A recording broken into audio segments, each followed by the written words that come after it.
As we mentioned in the first segment, this terrible, terrible tragedy. The first and foremost way to do our hishtadlus is to daven.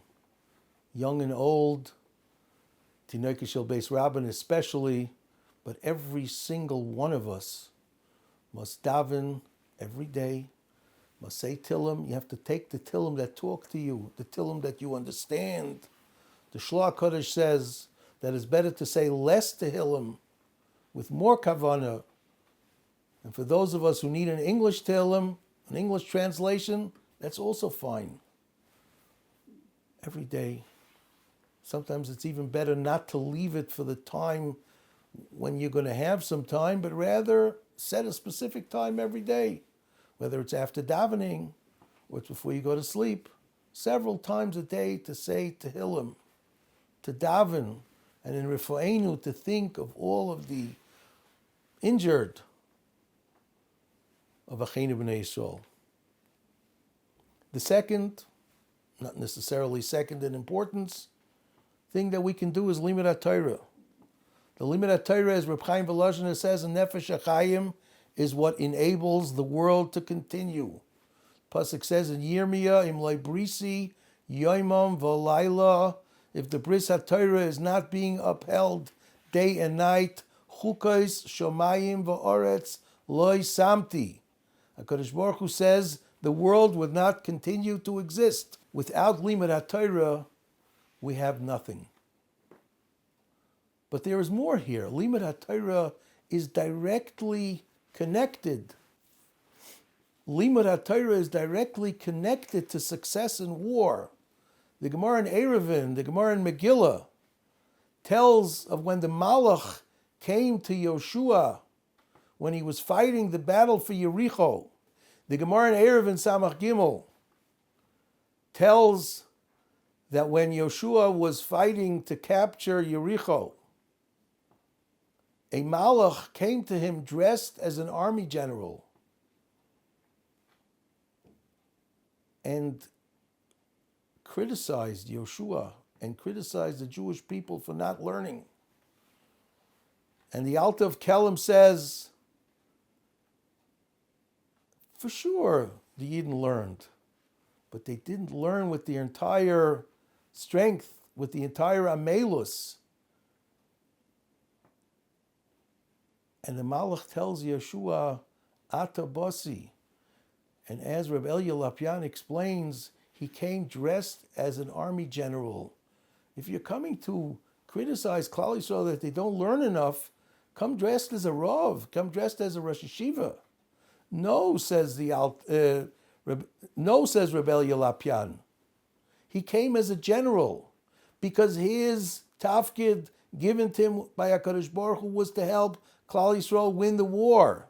And as a general, he needed the Limud Torah of Klal Yisrael to enable him to succeed and to enable Klal Yisrael to succeed. He came as a general. And he said, Ata Basi. And as Reb Shmuel Rozovsky related, that the Panovich Rav said, he said, Ata. As the pasuk says, "Va'ata kisvu lachem es ashira azois." When Moshe Rabbeinu tells Klal Yisrael that they have to write the Torah, he describes it as shira. It's the song of our lives, and that was what the Malach was telling Yoshua. Yes, you learned, but you didn't learn as if your life depended on it. You didn't learn as if this is who you are. This is your song, and that's what the Malach told him. If you want to succeed, you have to learn. So all of us, young and old, we have to put all of our focus into Limud Torah. Let's add to our starim. Let's learn with more intensity and focus. Chazal and Masechta Makos make the relationship between Limud Torah and success in war abundantly clear. Oimdes hayiragleinu b'sharayich Yerushalayim. Our feet stood in war. Oimdes hayiragleinu b'milchama. The Gemara says, Mipnei she'arayich Yerushalayim, because the gates of Yerushalayim were filled with learning. The limud Torah of every single one of us will enable us to win this war. Especially powerful is the learning of the Tinaike Shel Beis Rabban. As the Chafetz Chaim says, their limud Torah is more powerful, quoting the Gemara, than even Abaye and Rav Papa, as the Gemara talks about in Shabbos Kufya Tesab at Beis, because it's Hevel Peh, it's untainted by shkarim, it's untainted by all kinds of impure thoughts and intentions. So when a little boy learns Aleph Beis, we sit down with him to learn with him Aleph Beis. When we learn a few psukim in Chumash, when we learn a Mishnah, when we learn a little Haschalas Gemara, that power is of the magnitude and even greater than that of Tanoim and Amoraim. And the Chafetz Chaim gives a mashal of a person, a very simple man, a poor man who found a very, very fabulous diamond, and he brought it to the king. The man had no understanding whatsoever about the magnificence of this diamond. But the king rewarded him, and he made him into a very chashuv minister.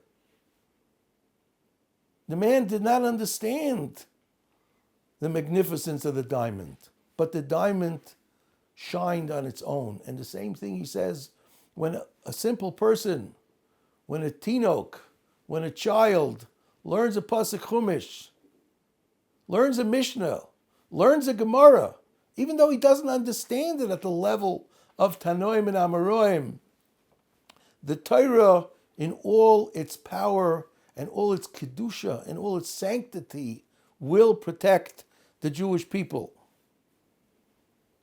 Now, of course, we don't sit our children down and tell them, listen, there's missiles going on in Yerushalayim, maybe you should learn. No, that's not the way to do it, and no parent will do it. But we can definitely sit down with our children, and not 20 times a day, but several times a day, once or twice, learn a Mishnah, learn a few psukim. Why?